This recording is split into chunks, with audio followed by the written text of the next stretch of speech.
Hello all, Namaste. My name is Prince Aryan and I am from class 5.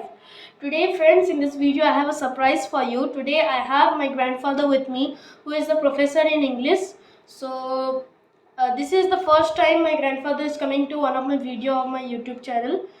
So today we both are going to discuss about verbs. I know you all must be knowing verbs, but still we two are going to discuss.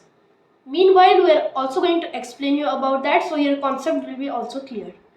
So, I always know about verb. I know what is verb, but still, in your vision, what is a verb? Uh, Verb is the major parts of a sentence, and it is the action word, which just tells you the action of a person, the action of the noun. As for example, play, go, read. The verbs, unlimited verbs are there, and the verbs they just do some particular work. As we play, it denotes two particular work. Uh, Go, particular work. Visit, particular work. Verb is exactly the denotation, or it is the indication of the action. So, friends, I hope you got the exact and detailed meaning of the verb. So, that means, in short, we can say that the work which a subject does is verb. Am I right? Yes, 100% right. Yes. So after knowing the definition of verb, let us move ahead to a next step, which is let us learn the classification of verbs. So in your vision, how many classifications of verb can be there? Verbs are mainly divided into three parts, classified into three parts. One is the main verb and the auxiliary verb, and the second is the infinitive verb and the gerund verb, and the third is the transitive verb and the intransitive verb. Okay. So he wants to say that the main verb is divided into three main categories. These three main categories are: the first category is about main verb and auxiliary verb. Second category is transitive and intransitive. Third one is infinitive and gerund. So you must be knowing about main verb. Main verb is nothing but the usual verbs that we say, like go, play, and like visit, etc. These are the main verbs. So can you tell our audience what is auxiliary verb? Auxiliary verb indirectly it just tells you about the helping verbs. A verb which is completely dependent upon it for its meaning upon another verb is called an auxiliary verb or the helping verb. So while hearing this definition, I have one question in mind. That can the auxiliary verbs be the main verb in a sentence? Auxiliary verbs, some auxiliary verbs are there which can be used both as the main verb and an auxiliary verb. But some verbs are there which are not used.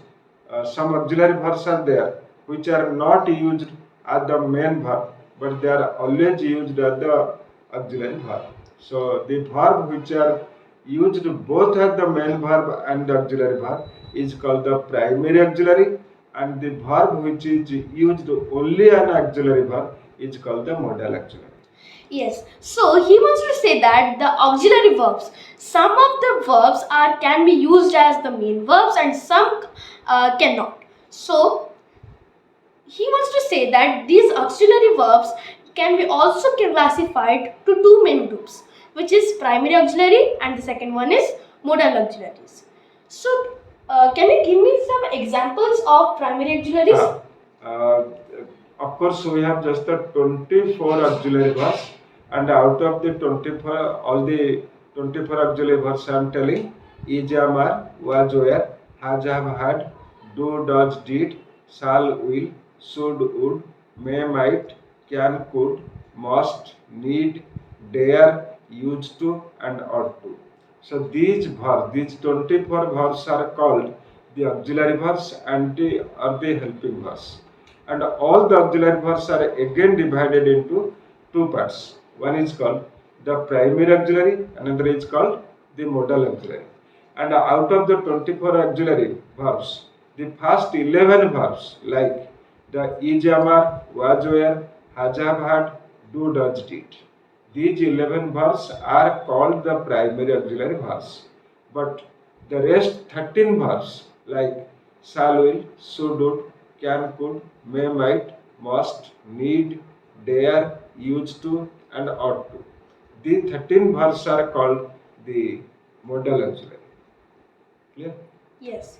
Have like that we have the classification of main verbs also. So can you please explain us about them? Yes. The strong verb is that the three forms of the verbs, like the present tense, past tense, and the past participle form, or what to say, the three forms are form 2, form 1, form 2, form 3. Or present, past, and past participle are just either the same or only ed is just used. Suffix ed is used to indicate. These are called the weak verbs. Yes. And the verbs which have just the different forms in different three categories, like the present, past, and past participle, are called the strong verbs. So can you please give us an example of Yes, strong verbs? example is that strong verb means, suppose I say put. So put. These are just the three verbs, and this is called the weak verb.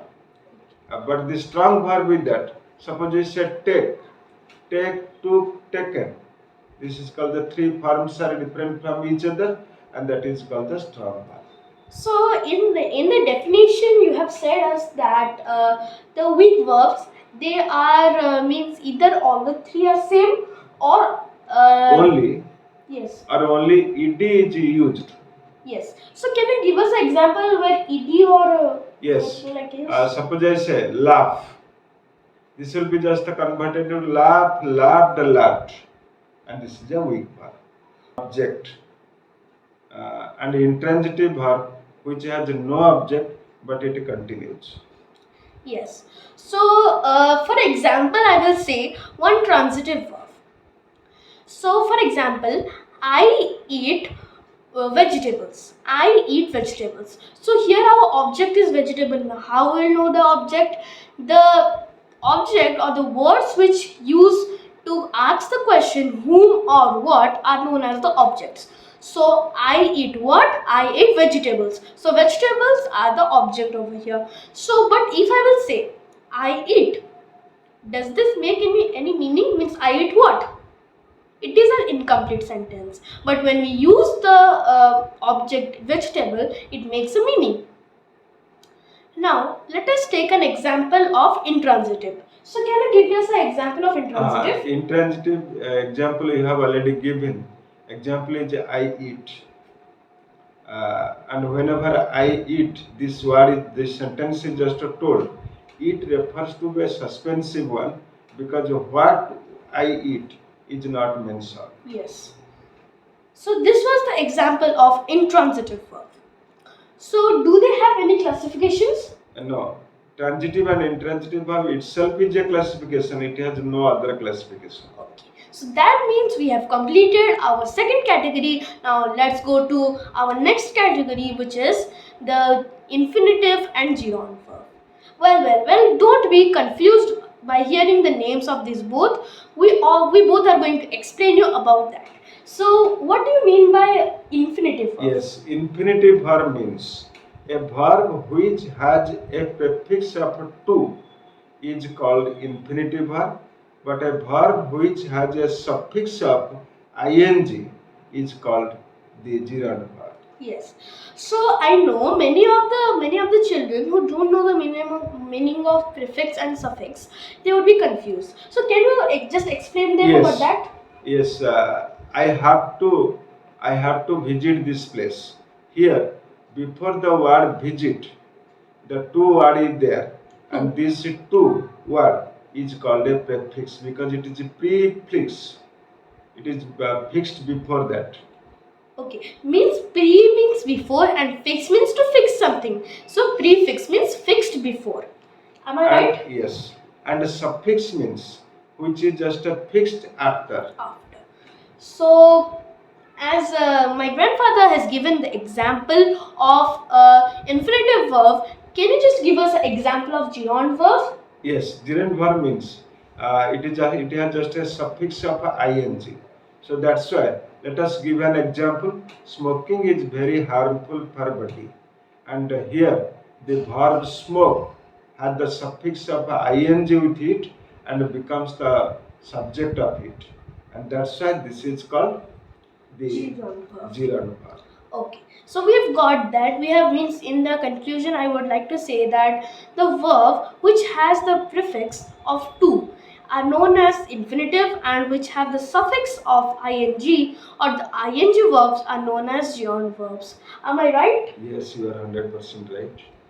So, wow, that's amazing. So, friends, so this was the whole concept of verb. My grandfather has explained it very nicely. I hope you understood it. And for such more fun and amazing videos, be sure to like my channel, subscribe, and also share this video with your friends and relatives.